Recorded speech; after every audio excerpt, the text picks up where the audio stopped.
Whether you're chasing nostalgic memories from your childhood neighborhood, you need to get rid of some things taking up space around the house, or you're itching to make a quick buck or two, if you're reading this post, chances are you've decided to host a rummage sale. The fun of interacting with your community is more than half the magic, but of course, nobody wants to go through the effort of setting up tables of items just to have to pack everything back up, with only a few extra dollars to your name. The secrets to a successful rummage sale are sacred and passed down from generation to generation.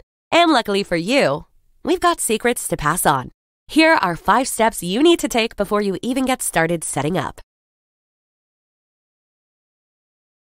1. Pick a date.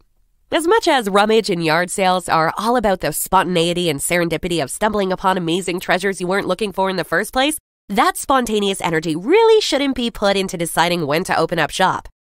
As much as we love pop-up yard sales year-round, if you do just pick a date out of the air, chances are you aren't going to have many guests visiting you at all. Instead of picking a random date, you should get an idea of when people in your community are up for a rummage sale.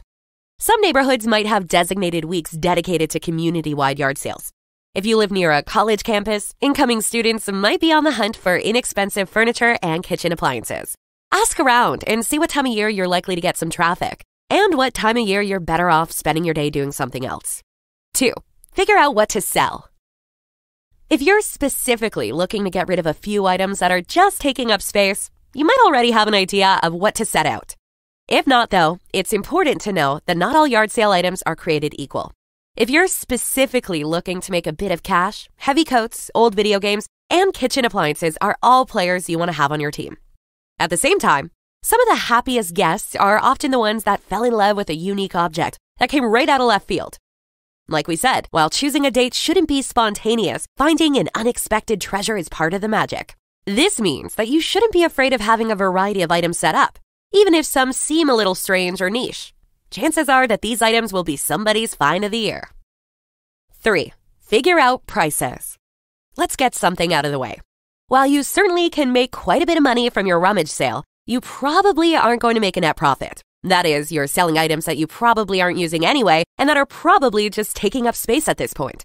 But you're also likely selling them for much less than you originally paid for them. This shouldn't be a surprise. After all, half of the reason yard sales are so popular is that items are seriously discounted. But it can make pricing confusing. You spent $300 on those shoes when they were brand new. How much are they worth now? While there's technically no precise answer, if you have the chance to visit nearby yard sales, you can get an idea of what people in your specific community are willing to pay for those items. Another thing you can do is check the prices of used items online.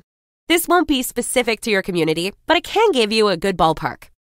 Remember, if you price things too high, you're going to miss out on sales. If you price things too low, you're going to miss out on revenue. Yard sales are magic, but they're also science. 4. Advertise. If you're setting up during a community-organized yard sale week, you probably don't have to go out of your way to let people know. If this isn't the case, however, people have to know when and where to find your sale somehow. You can rely on the adventurous spirit of passersby, but even if everyone walking by your place decides to stop by and purchase something, you're missing out on a lot of traffic if you don't advertise.